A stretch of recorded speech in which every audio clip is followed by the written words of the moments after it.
কেউ হারিয়েছেন স্বামী, কেউ স্ত্রী, কেউ প্রিয় সন্তান। বাগেরহাটে রামপালে সড়ক দুর্ঘটনায় নিহত নবদম্পতি সহ 14 জনের পরিবারে নেই ঈদের আনন্দ। প্রিয়জনদের হারিয়ে ঈদ আনন্দ ম্লান হয়ে গেছে দিশেহারা পরিবারের। জামাল হোসেন বাপ্পাকে সাথে নিয়ে মাকসুদ রহমানের প্রতিবেদন। বিয়ে ও ঈদ উদযাপনে হাসি আনন্দে ভরে ওঠার কথা ছিল যে বাড়ি, সেখানে এখন শোকের ছায়া। খুলনার কয়রার নাকশা গ্রামের আব্দুস সালামের আদরের মেয়েকে বিয়ে দেন। স্বপ্ন ছিল মেয়ে শ্বশুর বাড়ি যাবে, কিন্তু বিয়ের লাল শাড়ি পরে বিদায় দেওয়া মেয়ে বাড়ি ফিরেছে সাদা কাফনে।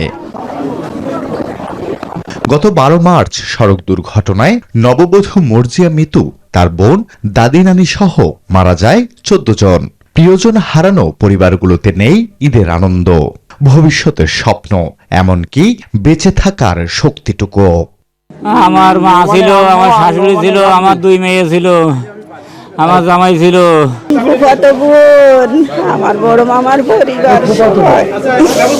দুর্ঘটনায় মারা গেছেন সদ্য বিয়ের পিড়িতে বসা আহাদুর রহমান সাব্বির, তার বাবা, ভাই বোন সহ একই পরিবারের আরো 9 জন। এই পরিবারেও নেই কোনো আনন্দ। আমার আছে টরবিনো, আপনার আছে তো? ঈদের দিন হাসপাতালে দিন কাটছে দুর্ঘটনায় নিহত সাব্বিরের ভাবি আঞ্জুমানার। মেয়েকে নিয়ে হাসপাতালে দুশ্চিন্তায় দিন কাটছে তার।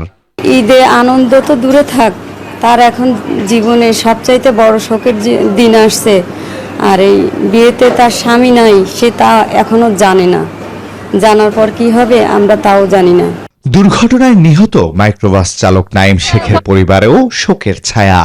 এটা তো আসলে খুবই মর্মান্তিক একটা ঘটনা। সহানুভূতি জানাচ্ছি তাদের পরিবারের সাথে, আমরা পাশে আছি। আমরা ওই দিন সকালে আমাকে একই সাথে 10 জনের বিনা পোস্টমর্টেমে লাশ দাফনের অনুমতি সাইন করা লেগেছে। এদিকে দুর্ঘটনায় নিহতদের পরিবারকে মানবিক সহায়তা সহ প্রয়োজনে পাশে থাকার কথা জানিয়েছেন প্রশাসনের ঊর্ধ্বতন কর্মকর্তারা। Desk report, news 24।